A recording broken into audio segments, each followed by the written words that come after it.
আজকে আমাদের রেসিপি হলো ঘুগনি। কি করে বানানো হয় সেটা দেখানো হচ্ছে। প্রথমে তেল দিয়ে দিয়েছে, বাপি বানাচ্ছে আজকে। প্রথম তেল দিয়ে দিয়েছে, তাতে তেজপাতা দিয়েছে, এরপর দিয়ে দিল শুকনো লঙ্কা, এবার দিয়ে দিল একটু পাঁচ ফোড়ন, এরপর দিয়ে দিচ্ছে একটু পেঁয়াজ কুচি,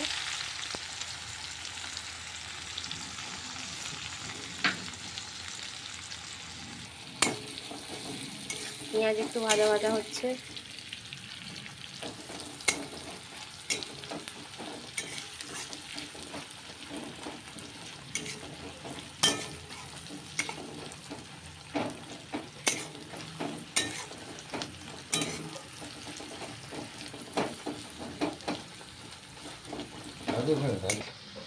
পেঁয়াজ ভাজা হচ্ছে,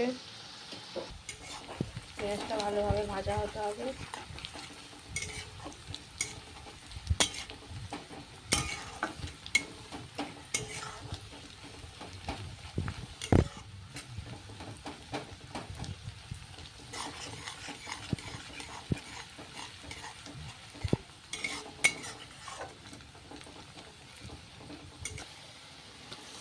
এটা আদা রসুন কাঁচা লঙ্কা পেস্ট করেছিল, সেটা কড়াই দিয়ে দিল।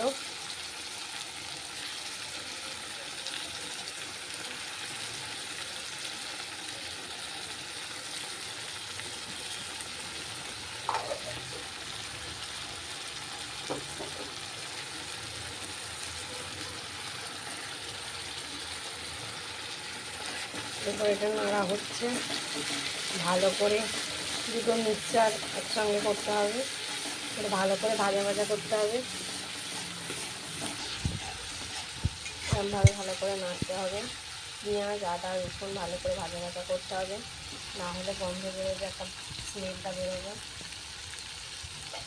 ভেজে যখন ওপরে তেলটা ভাসবে তাহলে দেখবে যে সেটা ভাজা হয়ে গেছে।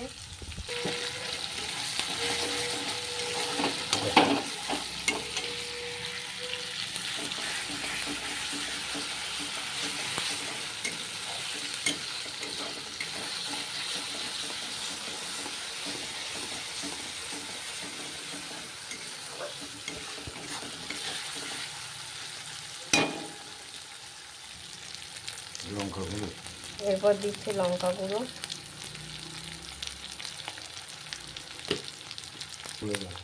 জিরে গুঁড়ো,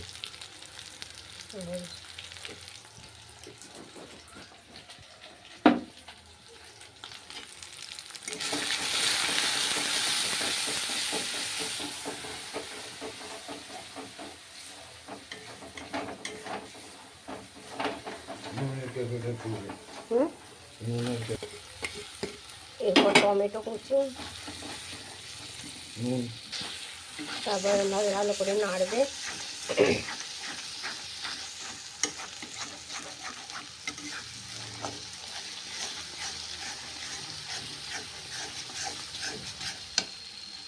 নাড়ার পর নুন আর একটু জিরে গুঁড়ো দিয়ে দিবে।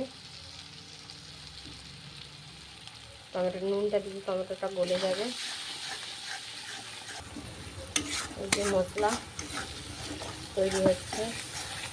এখানে আছে মটর সেদ্ধ করা, এখানে আছে আলু। এই যে মশলাটা এখন ভাজা ভাজা হতে হবে। এই যে মশলা ভাজা ভাজা হচ্ছে, ওপরে তেলটা ভেসে গেছে, তার মানে ভাববে যে মশলা ভাজা হয়ে গেছে। এরপর জল দিয়ে দিতে হবে।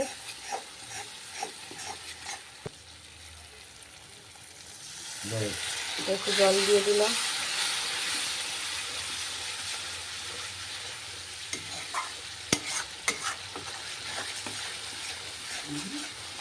দিয়ে ভালো করে নাড়বে, এরকমভাবে মশলাটা করবে। এরপর মটরটা ঢেলে দিতে হবে। বাকি মটরটা ঢেলে দিল।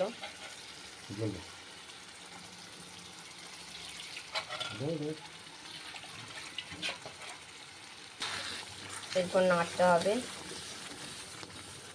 দেখো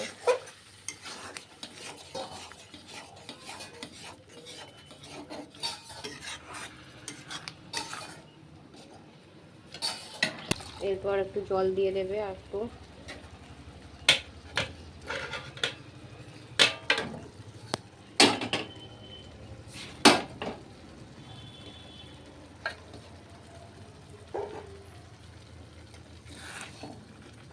এরপর একটু নেড়ে দেবে।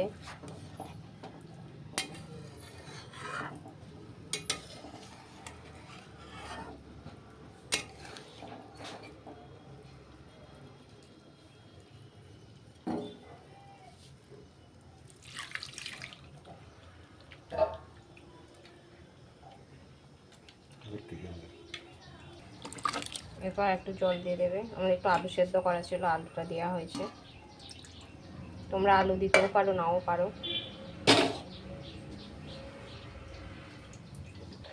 এরপর আমাদের জলের পরিমাণটা আর একটু লাগবে, তাই আমাদের একটু জল দেওয়া হচ্ছে। দিয়ে ভালো করে নেড়ে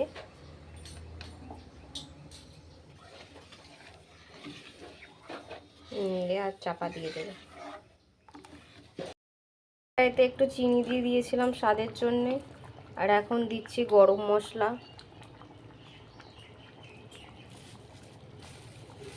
গরম মশলা দিয়ে নেড়ে নিলেই আমাদের রান্না হয়ে গেল কমপ্লিট, ঘুগনি।